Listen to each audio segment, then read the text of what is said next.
جس خالق نے ہماری تخلیق کی ہے اس خالق کے بتائے ہوئے طریقے پر اگر ہمارا سونا بیٹھنا اٹھنا گانا ہلنا پھرنا ہوگا تو یہ مشین جو ہمیں عطا کی گئی ہے یہ مشین جلدی خراب ہونے والی نہیں۔ ماں کے پیٹ میں ہمارا دل دھڑکنا شروع ہو جاتا ہے اور مرنے تک یہ برابر دھڑک رہا ہے بغیر رکے ہوئے۔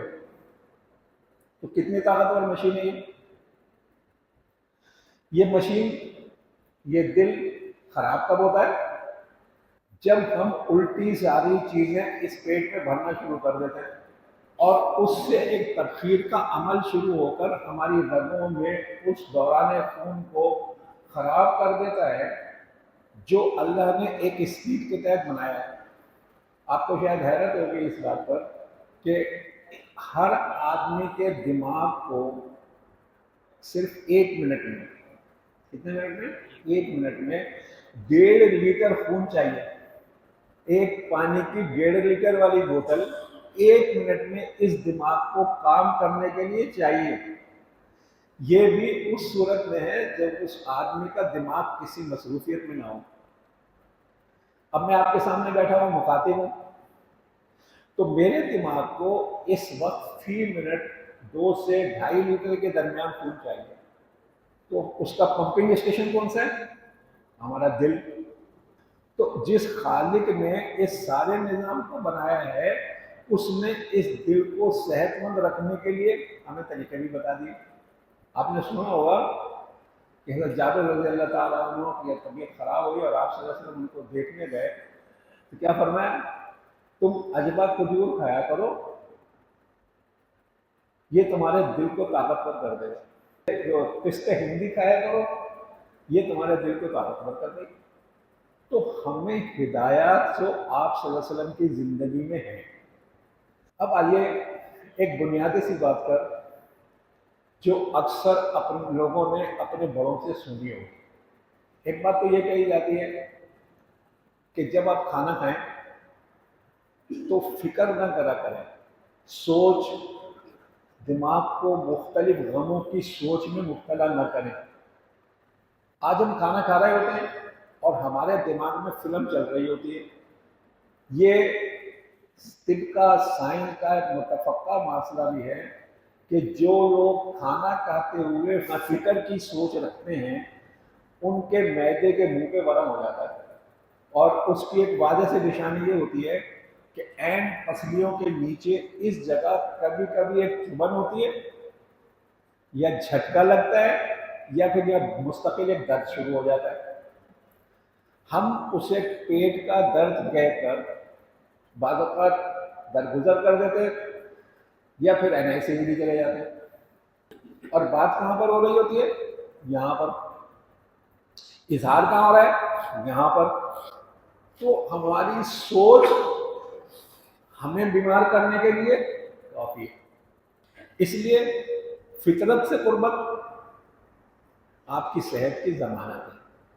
آئیے ہم اسی کو اور زیادہ تھوڑا سا سوچ رہے ہیں کہ مثبت سوچ، اچھائی کی سوچ ہم پر کیا کیا اثرات دکھاتی ہے۔ جب ہم بار بار اس بات کا اظہار کرتے ہیں کہ یار مجھے تو یہ تکلیف ہے، مجھے تو یہ تکلیف ہے، مجھے تو یہ تکلیف ہے، تو بڑے کہتے تھے کہ جو تم بار بار کہتے ہو وہ ایک دن ہو جاتا ہے۔ ایسے ہی ہے نا؟ جو تم بار بار اظہار کرتے ہو وہ ایک دن ہو جاتا ہے۔ اس لیے اپنے منہ سے کوئی ایسی بات مت نکالو جو بدگمانی کی طرف جاتی ہے۔ تو اگر ہم اپنی سوچ کو اس بات سے باہر نکال دیں تو ہم بہت ساری بیماریوں سے بچ جائیں گے۔ ہم بہت ساری بیماریوں سے بچ جائیں گے۔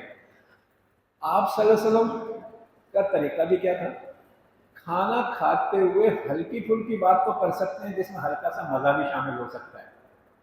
پریشانی کی باتیں نہ سوچیں، کھانا کھانے کے اس عمل کو خوشگوار بنائیں، اللہ کی نعمت سمجھ کر استعمال کریں۔ جب ہم بار بار اس بات کا اظہار کرتے ہیں، مجھے ابھی اس بات پر ایک اور بات یاد آ گئی ایک بزرگ بہت زیادہ بیمار تھے، تو ایک شاگرد ان کے گھر گئے، حضرت آپ کی طبیعت کیسی ہے؟ تو ابھی اس بات کو ذرا غور سے سنیے اور اس پر عمل کرنے کی کوشش کریں گے تو آپ کو بہت ساری اچھی زندگی میں بہت ساری باتیں سمجھ میں آ جائیں گی۔ فرمانے لگے بھائی اللہ نے دماغ بھی اچھا دیا ہوا ہے، دل بھی اچھا دیا ہے، عمر کتنی ہے؟ 85 برس۔ ہم بزرگ کی عمر کتنی ہے؟ 85 برس۔ بھائی دماغ بھی صحیح دیا ہوا ہے، یادداشت بھی صحیح ہے، سوچتا بھی صحیح ہوں، کھانا بھی صحیح ہضم ہو رہا ہے، دل بھی میرا صحیح کام کر رہا ہے، مگر ایک ہلکا سا بخار ہوا ہے چند دنوں سے، دعا کرے اللہ وہ بھی دور کر دے۔ تو اس ایک واقعے میں کتنے سبق ہیں؟ پہلے اللہ کی دی ہوئی نعمتوں کا شکر ادا کیا، بھائی یہ بھی صحیح ہے، یہ بھی صحیح ہے، ہاتھ بھی صحیح ہے، پاؤں بھی صحیح ہے، سب چیزیں صحیح ہیں۔ ہاں بخار تھوڑا سا ہے، اس کے لیے دعا کریں اللہ یہ بھی دور کر دے۔ ہم ایسا کرتے ہیں؟ ہم کیا کرتے ہیں؟ جو چیز ہمیں ہو رہی ہے، تھوڑی سی ہو گئی ہے یا ہونے والی ہے، ہم اس کا رونا رو رہے ہوتے ہیں، رونا رو رہے ہوتے ہیں۔ جب ہم بار بار اس کا رو رہے ہوتے ہیں تو ہمارے دماغ میں وہ چیز بیٹھ جاتی ہے۔ جب وہ ہمارے دماغ میں چیز بیٹھ جاتی ہے تو نتیجہ کیا ہوتی ہے؟ اس کی شکل بھی بن کے ابھر کر آ جاتی ہے۔ بھائی کوئی آرٹسٹ کوئی بلڈنگ بناتا ہے، اس نے ڈیزائن کیا، نقشہ کیا، تو نقشہ سب سے پہلے کہاں آیا؟ اس کے دماغ میں۔ جب اس کے دماغ میں وہ نقشہ بنا تو وہ کاغذ پر بن گیا، پھر اس کی بلڈنگ بھی بن گئی۔ ایسے ہی ہوتا ہے نا؟ تو جو کچھ ہم سوچ رہے ہوتے ہیں، کچھ سوچ کا نتیجہ کیا نکلتا ہے کہ وہ چیز ہمارے جسم پر اثر انداز ہونا شروع ہو جاتی ہے۔ تو اچھی صحت کے لیے فطرت سے قربت کے ساتھ ساتھ مثبت سوچ کا اظہار کریں، اور یہ بات جو میں آپ سے عرض کر رہا ہوں یہ لوگوں میں پھیلائیں، اپنے اوپر بھی اس کو سوچیں، لوگوں میں بھی پھیلائیں۔ صرف اس نیت سے کر لیں، کیا پتہ یار میری وجہ سے، میرے بات بتانے کی وجہ سے کسی کو کوئی فائدہ ہو جائے۔ اور معذرت کے ساتھ ایک بات عرض کر دوں، آج ہم نے اپنے بچوں کی تربیت کا جو دماغ میں ایک پروگرام بنایا ہوا ہے وہ یہ ہے، یہ ایم بی اے کر لے، یہ سی سی اے کر لے، یہ انجینئر بن جائے، یہ ڈاکٹر بن جائے، یہ فلانا بن جائے۔ ہم نے کبھی اس کو رسول اللہ صلی اللہ علیہ وسلم کی زندگی سے متعارف کرانا ضروری نہیں سمجھا۔ ہم آپ صلی اللہ علیہ وسلم کی تعریفیں بہت کریں گے، عشق رسول میں جان بھی قربان ہے، مگر عشق رسول میں آپ کی عادتوں کو اپنانا ہمارے لیے محال ہے۔ عشق رسول میں آپ صلی اللہ علیہ وسلم کی عادتوں کو اپنانا ہمارے لیے محال ہے، جبکہ کامیابی کس میں؟ اس کے کہنے میں نہیں ہے، کامیابی ہے آپ کے پورے جسم کی حرکات سکنات آپ صلی اللہ علیہ وسلم کے تابع ہو جائیں۔ جتنا آپ صلی اللہ علیہ وسلم کے تابع ہم ہو جائیں گے اتنا ہی ہماری دنیا اور آخرت کی کامیابیاں ہمارے سامنے آ جائیں گی۔ جب آپ مثبت سوچیں گے تو پھر آپ کی صحت ترقی کرے گی، مگر ہمارے ہاں حقیقت کا اعتراف، ہم میں سے سارے دن مریضوں سے واسطہ کرتا ہے، لیکن صاحب میں تو یہ بھی نہیں کرتا، یہ بھی نہیں کرتا، یہ بھی نہیں ہوتا، یہ بھی نہیں کھاتا، یہ ساری کہانیاں سنا رہے ہیں، میرے دماغ میں کوئی فرسٹریشن نہیں ہے، کوئی ڈپریشن نہیں ہے۔ مگر جب وہ 4 انگلیوں پہ نیچے آتا ہے اور پھر میں اس کی نشانیاں ان کے سامنے بیان کرنا شروع کرتا ہوں، صاحب ایسا تو ہوتا ہے، ایسا تو ہوتا ہے بھائی، تیری بیماری کی وجہ جو ہے وہ بیماری کی تیری وجہ بنیادی طور پر تیری اپنی سوچ ہے۔ ہمارے یہاں عام طور پر یورک ایسڈ کی بیماریاں بہت ہیں، شوگر بہت زیادہ ہے۔ آپ تصور کر سکتے ہیں اس بات کا کہ اب جدید سائنس جو تحقیق کر کے ہمیں بتاتی ہے وہ کہتی ہے کہ بھائی 70% جو بیماریاں شوگر کی، یورک ایسڈ وغیرہ کی ہیں، یہ ہمارے بوٹولزم مہمان کی وجہ سے ہوتی ہیں۔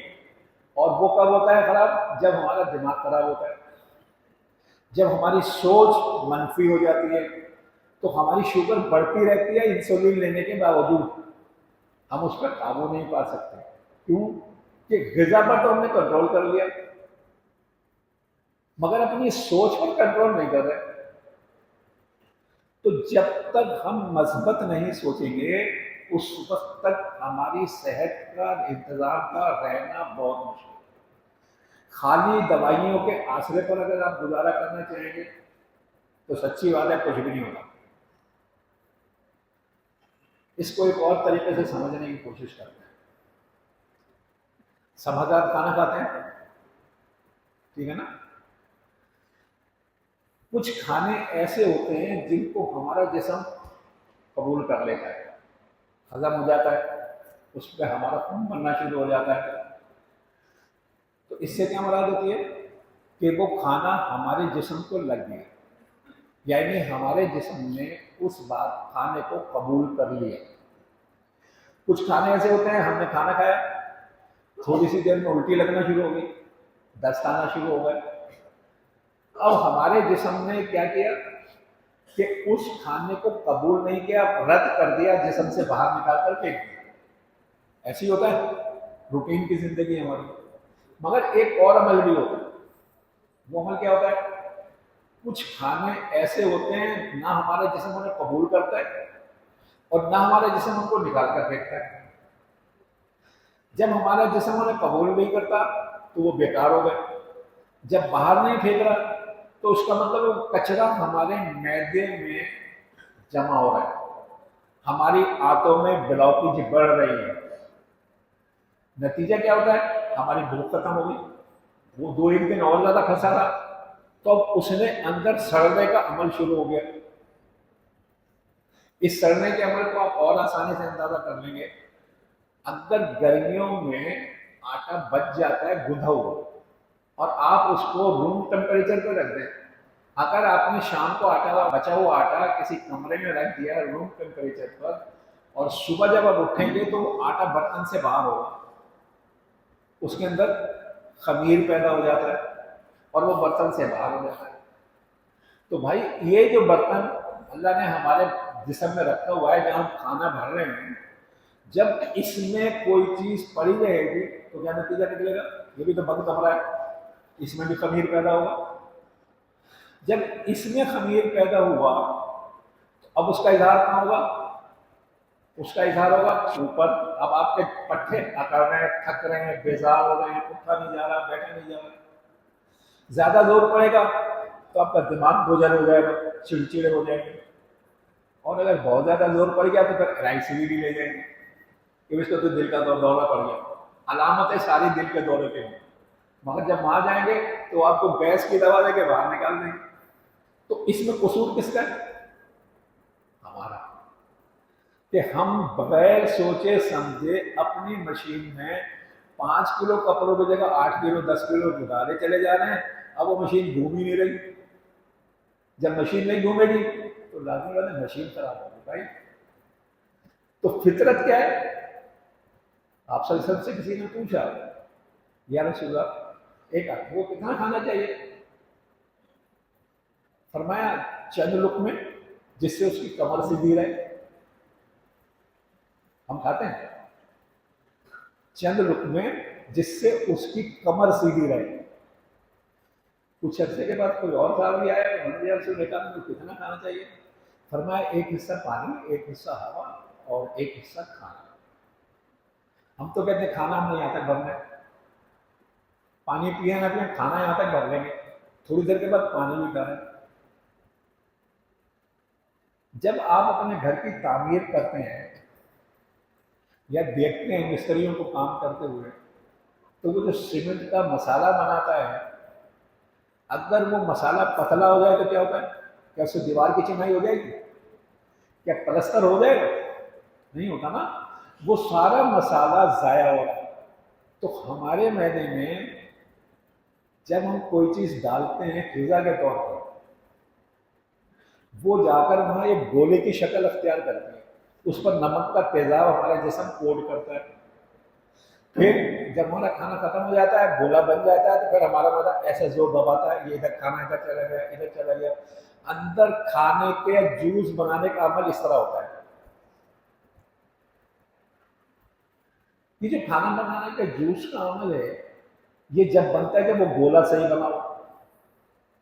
اگر اس میں پانی بہت سارا ڈال دیا آپ نے، اب وقت وہ لکوڈ گاڑھا ہو گیا، بہتا ہوا، میدا اس کو چلائے گا کیا؟ کچھ نہیں ہوگا، میدا اس کو نہیں چلا پائے گا۔ جب میدا اس کو چلانے پائے گا تو جو عمل 2 گھنٹے 40 منٹ میں کھانے کا پورا ہو جانا چاہیے عمل، وہ عمل کسی کا 4 گھنٹے میں ہوتا ہے، کسی کا 5 گھنٹے میں ہوتا ہے، کسی کا 8 گھنٹے میں ہوتا ہے۔ تو فطرت کے خلاف جب ہم کام کر رہے ہیں تو بیمار ہم خود ہو رہے ہیں۔ تو جب ہم مثبت سوچیں گے، اپنے دماغ میں بیماریوں کو دور کریں گے، تو نتیجہ پتہ کیا ہوگا؟ شکر پیدا ہوگا۔ ہم جب اپنے سے زیادہ بیمار آدمی کو دیکھیں تو ہمیں کیا حکم ہے کہ دعا کرو، یا اللہ آپ کی مہربانی ہے کہ آپ نے مجھے اس بیماری میں مبتلا نہیں کرنا ہے، ٹھیک ہے نا؟ دعا کرا کرو کہ یا اللہ آپ کی مہربانی ہے، آپ نے مجھے اس بیماری میں مبتلا نہیں کی۔ اس پر ایک بات یاد آ گئی ہے ہم سب کے کام کی۔ حضرت امام رضا رحمۃ اللہ علیہ کے زمانے میں طاعون پھوٹا۔ طاعون کی ایک خاص نشانی ہوتی ہے کہ منہ میں گلٹیاں بنتی ہیں۔ آپ کے منہ میں بھی گلٹیاں بن گئی۔ علاقے کے حکیم صاحب آئے، انہوں نے کہا کہ حضرت آپ طاعون میں مبتلا ہو رہے ہیں۔ حضرت کیا فرما رہے؟ میں طاعون میں مبتلا نہیں ہو سکتا، سب کچھ ہو سکتا ہے، مجھے یہ بیماری نہیں ہو سکتی۔ تو وہ حکیم صاحب کہتے ہیں حضرت حکیم میں ہوں کہ آپ؟ فرمایا حکیم تم ہی ہو، مگر بڑے حکیم نے یہ کہا ہے کہ جو کسی بیمار کو دیکھ کر دعا پڑھ لے وہ بیماری اسے ساری زندگی نہیں ہوگی۔ تو جب طاعون کے مریضوں کو میں نے دیکھا تھا تو یہ دعا پڑھی تھی، اس لیے میں گارنٹی کہہ سکتا ہوں کہ آپ صلی اللہ علیہ وسلم کا فرمان بالکل صحیح ہے، مجھے بیماری نہیں ہوگی۔ تو واقعات میں لکھا ہے کہ حضرت جب رات کو لیٹنے لگے تو اس سے پہلے حضرت نے مسواک لی، اس کے اوپر کالی مرچ بالکل باریک پسی ہوئی لے کر اور اسے مسواک کی اور سو گئے۔ دوسرے دن گلٹیاں صاف۔ یہ کس بات سے ہوا؟ کہ اس بات کا حق الآخری یقین ہونا، حق الیقین ہونا کہ آپ صلی اللہ علیہ وسلم نے جو فرمایا ہے وہ برحق ہے۔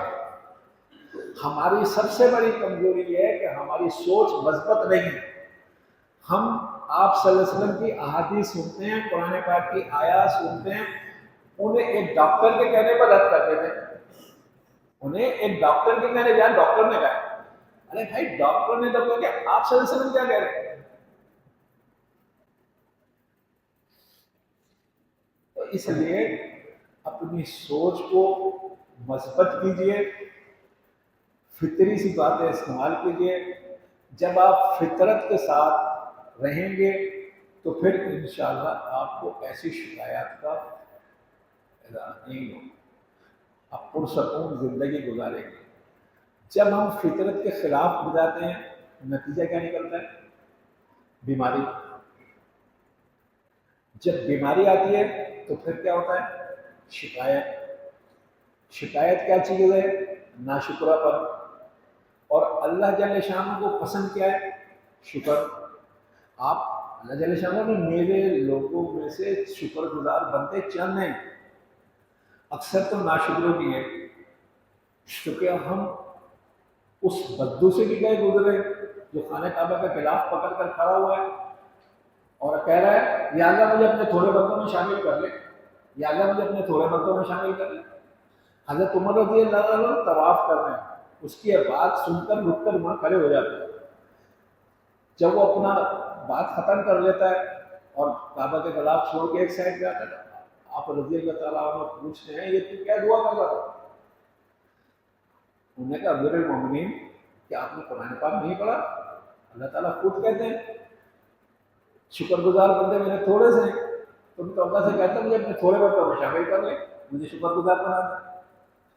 تو یہ ہمارے زندگی کے حصے تاریخ میں محفوظ ہے، یہ قصے کہانیاں نہیں ہیں، یہ ہمارے عمل کرنے کے لیے پیغامات ہیں کہ تمہاری زندگی میں کب کون سا موقع آئے گا تو اس پر یہ عمل کر لینا۔ مجموعی طور پر پاکستانیوں کی ایک بہت بڑی اکثریت ناشکر گزار ہے، اور یہ جو ہماری پریشانیاں ہیں نا، یہ صرف اس ناشکر گزاری کی وجہ سے ہے۔ اگر ہم صحیح معنی میں شکر گزار بن جائیں تو یقین کریں ہمارے تو بہت سارے مسائل ہی حل ہیں۔ نہ ہم غریب رہیں گے، نہ ہم بیمار ہوں گے۔ جب ہم کسی کے سامنے مدد کے لیے ہاتھ پھیلاتے ہیں تو یہ بھی ایک ناشکرہ پن ہے، یہ بھی ایک ناشکرہ پن ہے کہ مانگنے والا اوپر بیٹھا ہے، وہ تو کہہ رہا ہے بھائی میں غنی ہوں، تم فقیر ہو، مجھ سے مانگ لو۔ میں غنی ہوں، تم سب فقیر ہو، اور تم جب جس وقت جہاں پکارو گے میں تمہاری سننے کے لیے تیار ہوں۔ ہم اس کو نہیں سناتے، ہم کسی دوسرے کے در پر جا کے کہتے ہیں اللہ کے نام پر۔ اس کے طریقے بہت سارے ہو سکتے ہیں، مگر بحیثیت مسلمان جب ہم ایک خودداری اپنے اندر پیدا کریں گے اور ہم شکر گزار ہو جائیں گے تو یقین کریں ہماری صحت بھی اچھی ہو جائے گی، ہمارے مالی حالات بھی بہت اچھے ہو جائیں گے، معاشرے میں ہماری عزت بھی بہت اچھی ہو جائے گی۔ سب چیزیں صرف شکر گزاری سے پوری ہوگی، صرف شکر گزاری سے پوری ہو جائیں گی، صرف شکر گزاری سے پوری ہو جائے گی۔ ہم اس نعمت کی قدر ہی نہیں کرتے جو اللہ نے ہمیں دی ہے، کہ اللہ نے ہمیں یہ زبان شکر گزاری کے لیے دی۔ اپنے آپ کو بدلنے کے بغیر بھائی نہ دنیا اچھی ہے نہ آخرت اچھی ہے۔ تو جب ہم، اب واپس میں اپنی پرانی جگہ آ جاتا ہوں، کہ ہم حقیقت کا اعتراف نہیں کرتے۔ حقیقت کیا ہے کہ اللہ کی نعمتیں زیادہ ہیں، اور وہ نعمتیں بظاہر جو ہمیں اپنے خلاف نظر آتی ہیں وہ بھی اللہ کی نعمت ہوتی ہیں، صرف ہماری سوچ کا تھوڑا سا فرق ہوتا ہے۔ دعوت اللہ میں ایک حضرت بیٹھے ہوئے تھے، فرما رہے تھے کہ مصیبت بھی اللہ کی نعمت ہے۔ اس پر ان کا پورا ایک تقریر تھی کہ مصیبتیں بھی اللہ کی نعمت ہے۔ جب تقریر ختم ہوئی تو ایک صاحب آئے اور آ کر انہوں نے اپنی کمر پر ایک پھوڑا دکھایا، کہنے لگے حضرت یہ میری کمر پر پھوڑا ہے، دعا کریں۔ تو اب لوگوں نے اس بات کو سوچا کہ اب حضرت کیا کہیں گے، یہ تو پھوڑا ہے، تکلیف دے رہا ہے، اس کے چہرے پہ بھی تکلیف نظر آ رہی ہے۔ تو حضرت نے ہاتھ اٹھائے اور فرمانے لگے یا اللہ، آپ کا یہ بندہ آپ کی اس نعمت کو برداشت نہیں کر رہا، اس سے یہ نعمت لے کر شفا والی نعمت عطا فرما۔ کیا سمجھ میں بات؟ آپ کا یہ بندہ آپ کی اس نعمت کو برداشت نہیں کر رہا، اس سے یہ نعمت لے کر شفا والی نعمت عطا فرما دے۔ اب مصیبت آپ کے لیے نعمت کیوں؟ یہاں پھر ہم آپ صلی اللہ علیہ وسلم کے پاس جاتے ہیں، فرماتے ہیں جب کسی کو بخار ہوتا ہے تو اس کے گناہ جو ہے اس طرح جل جاتے ہیں سوکھے ہوئے پتے۔ تو بخار ایک زحمت ہے نا، آدمی کو تڑپا رہی ہے، اور آپ صلی اللہ علیہ وسلم کیا کہتے ہیں، یہ بخار جو ہے تمہارا وہ تمہارے گناہوں کو اس طرح جلا دیتا ہے جس طرح سوکھے ہوئے پتے۔ تو برا ہوا اچھا ہوا۔ ایک اور روایت کا مفہوم ہے کہ مومن کی بھی کیا شان ہے، جب اس کو مصیبت پہنچتی ہے اور وہ شکر کرتا ہے تو اللہ کے قرب حاصل کر لیتا ہے، جب اس کو مصیبت پہنچتی ہے اور وہ صبر کرتا ہے تو پھر بھی اللہ کے قرب حاصل کرتا ہے۔ دونوں باتیں نا، جب تم شکر کرو گے اللہ تمہیں نعمت بڑھا دے گا، اور جب تم صبر کرو گے تو ان اللہ مع الصابرین، اللہ صبر کرنے والوں کے ساتھ ہے۔ تو اللہ تو دونوں طرح آپ کے ساتھ ہے۔ صرف سوچ کو مثبت کر لیں، آپ کی بہت ساری پریشانیاں دور ہو جائیں گی۔ انگریز کیا کہتے ہیں، چینج آف دا مائنڈ، اپنے دماغ کو بدل لو۔ چلیں پر ایک اور بات یاد آ گئی بزرگ کی، وہ آپ سب لوگ کر سکتے ہیں۔ ہم سب گھر جاتے ہیں، اگر ہمارا کوئی چھوٹا بچہ، چھوٹا سا 2 3 4 سال کا پوتا نواسا، ہمیں جب گھر میں داخل ہوتے ہیں تو عموماً وہ دوڑ کر آتا ہے، دادا ہیں، نانا ہیں، ابا ہیں، چاچا ہیں، ہم کیا کرتے ہیں